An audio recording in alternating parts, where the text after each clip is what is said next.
start with on some more technical concepts, primarily around the AirMax product, how it works, why you would use it, and basically the backbone of what the protocol is and why we designed it.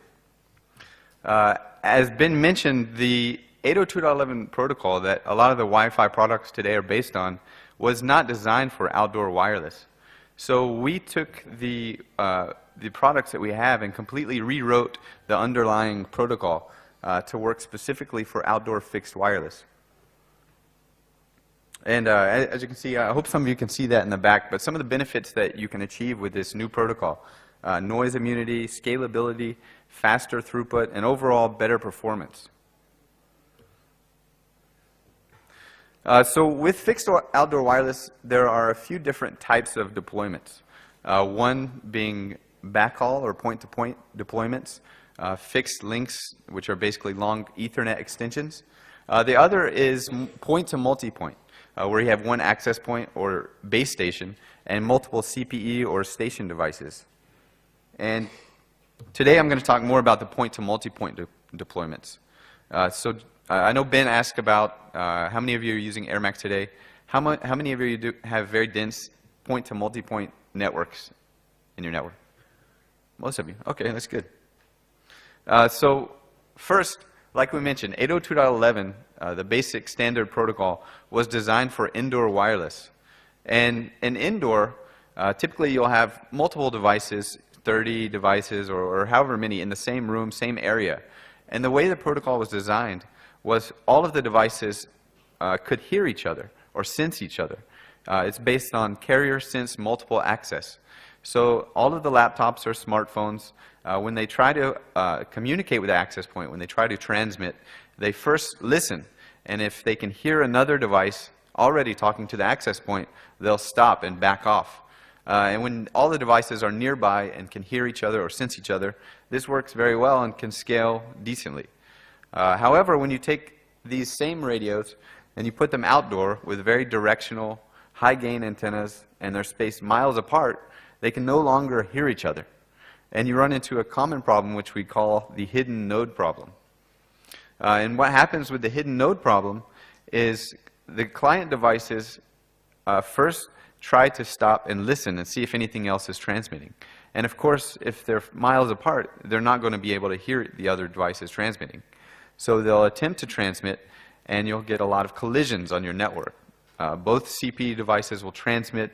The wireless packets will arrive at the access point at the same time. The access point won't be able to listen to both at the same time, and there'll be lots of drops and lots of packet loss. So what we typically see with outdoor wireless is once you get past 20, 30 clients on the same access point, you'll get really bad performance, lots of drop packets, low throughput, and just overall lower capacity. So our solution to this was to build the AirMax protocol. The AirMax protocol has been we've been shipping it about 3 years now, something like that, 3-4 years, and it's been very successful. We have many deployed all around the world. Some of our customers are able to scale their access points up to over 100 devices on an AP. And the way it works is instead of having a contention-based protocol where all the clients kind of listen and sense the medium, the wireless medium, to see if it's open or available, the access point now controls all of the time. It's now a TDMA-based protocol. So the access point divides time up among all of the clients, specifically active clients. So there are no collisions, there's no confusion. It's very controlled. The access point says, client A, it's your turn to talk. Okay, client B, it's your turn to talk. So the clients don't get confused about when they're able to talk. And this is similar to how a lot of the larger carriers protocols work. So WiMAX, LTE, they use the same type of time-based systems. And with this, we're able to do a few things. One is control all of the network access. So time is very efficient. There's not much packet loss or wasted time. We can also inspect packets, and based on what kind of traffic the clients are transmitting, be it voice, video, we can give a priority to those clients and the traffic that they're transmitting. So it's a very intelligent protocol. And quickly, I wanted to give a quick demonstration of some of the performance before and after with AirMax off and AirMax on in a point-to-multipoint network. And again, I know you probably can't see the number values, and if you're interested in seeing these afterwards, feel free to come up and I'll show you. But we did some quick tests in the lab demonstrating an outdoor fixed wireless network where the clients cannot see each other. And in this case, the first test we did was around 8 devices with AirMax turned off. When we start to run a throughput test to all 8 devices, the throughput starts out fairly high, slowly drops to less than 20 megabits per second. Then we ran the same test with AirMax on. With AirMax on, with the same 8 clients, running throughput tests to all 8 clients, the throughput was over 120 megabits per second. So 120 megabits per second compared to less than 20 megabits per second with AirMax off. The next performance indicator many people use in their networks is latency, so pings. And we did another test just to show the latency or stability of the network. The first test, again, was with AirMax off. With AirMax off, we flooded the network with traffic. So we ran the same throughput test as we did in the first test. And again, the max throughput with AirMax off was around 20 megabits per second. At the same time, we ran ping tests.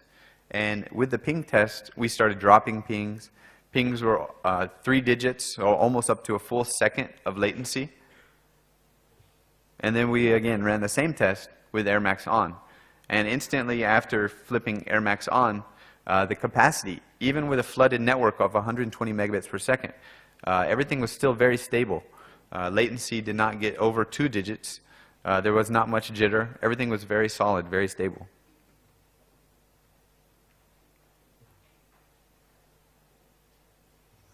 All right, next slide I wanted to go over. I know a lot of you used AirMax already and already see the benefits of using AirMax.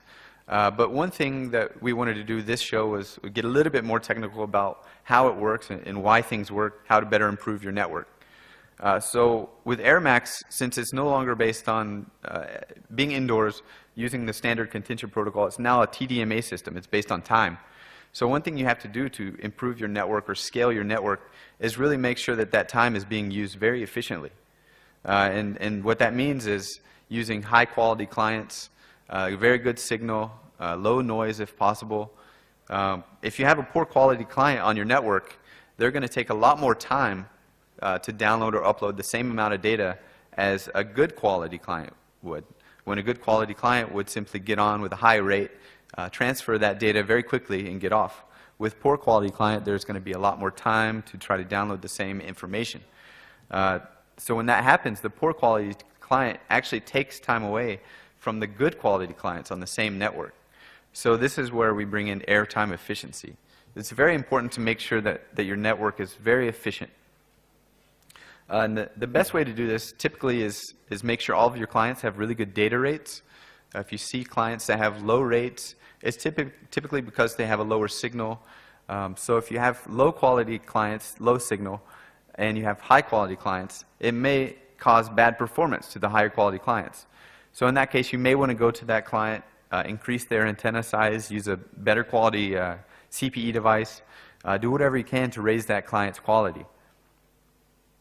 There are a few software features that we have to help out with this problem. The first one is AirMax Priority. There is a feature called AirMax Priority in the AirMax tab of the Ubiquiti devices. And basically, this is a way to allocate relative to other clients, how much time is being dedicated to each client. So you can use none, low, medium, or high. If you have one client that's set to none and one client that's set to high, that client with a high priority will get about 4 times the amount of time, airtime, that the low quality client will. So if a lot of times what we recommend to customers is if you have these low quality clients and they're causing performance issues to the rest of the network, you can configure that client to a low quality or a low priority, and it will reduce the effect that it has on the rest of the network. In addition, you can also do the same thing if you have high quality clients, such as an important business that you need to have, the best service. You can give them a high priority setting, which guarantees them to have the best service possible. And finally, about airtime efficiency, there is an indicator on the main page of the Ubiquiti devices. It's called air max capacity. And we get a lot of questions, what is air max capacity? And the simple answer is this is the indicator of how efficient the devices are, the airtime efficiency. So you'll see a value 0 to 100%. 100% being the most efficient, the highest data rate possible. Having a low airtime efficiency or air max capacity value isn't necessarily bad, but if you're trying to scale your network past 30, 40, 50, 60 devices, that value becomes very important. And you want to make sure your air max capacity values are as close to 100% as possible. All right, next section. We wanted to talk quickly about antennas today. And Ben touched a little bit on this with the air max station device comparison list. But one of the principal characteristics of antennas is antenna directivity. How focused is that antenna? And that ties hand in hand with the antenna gain. The higher the gain, the higher the directivity. You can one analogy we use for directivity is light bulbs. So a light bulb has almost no directivity. It shines in all directions, kind of like an omnidirectional antenna. Meanwhile, something like a laser is very directive. It only points in one direction. It does not spread out very much. And the example with antennas, we can use omnidirectionals and dish antennas. It's the same type thing. And as we know, with antennas, you can create a point-to-point link with omnidirectional antennas. It makes no difference. They'll connect and work the same way. But it's not ideal. It's much more preferred to use very directional antennas for these links. So with a point-to-point link using a panel antenna or a dish antenna or a grid antenna, the most important thing in wireless that we like to say, one of the most important rules, is always use the most directive antenna possible for your application. Whether it's a point-to-point link, you'd almost always want to use a dish or something very directive, only a few degrees of beam width. For a CPE device, it's the same exact thing. It's almost always important to use something very directive, low beam width. So we always recommend Power Bridge, Nano Bridge, is usually the top options. Of course, cost is also an issue. So if you need a low-cost installation, you can always use the Loco or Nano Station. But we always recommend using the Nano Bridge or something very directive. Two of the reasons for this. One, the more directive the antenna, the higher signal you're going to achieve. So you'll get a few dB of extra gain out of that link, which increases the signal in both directions, giving you higher quality links. The second is noise isolation. If you have an antenna that's 45 or 60 degrees beam width, like the Nano Station or Nano Station Loco, they're going to transmit 45 or 60 degrees, but also receive in 45, 60 degrees. So if you have noise on these edges, the devices will pick up that noise and will cause performance issues for your network. Meanwhile, if you're using something like a nano bridge with less than 10 degrees beam width, it's going to isolate that noise and it's not going to affect that network. So it's one thing we always recommend. Number one rule in wireless, use the most directive antenna as possible. All right, second slide about antennas, antenna reciprocity. I don't know if this is the official term or not, but this is what we like to use. And basically what this means is if you're trying to increase the quality of your network, it's always recommended to increase the antenna on one side or two sides. Sometimes we hear it's better to increase transmit power to get a better signal. But the problem is increasing transmit power only affects the network, the signal in one direction. It only affects the receive signal on the other side of the link. However, if you increase the antenna gain on one side, it increases the signal level in both directions. That's what we call antenna reciprocity. So it's always good to upgrade antennas to larger sizes to increase link quality if possible.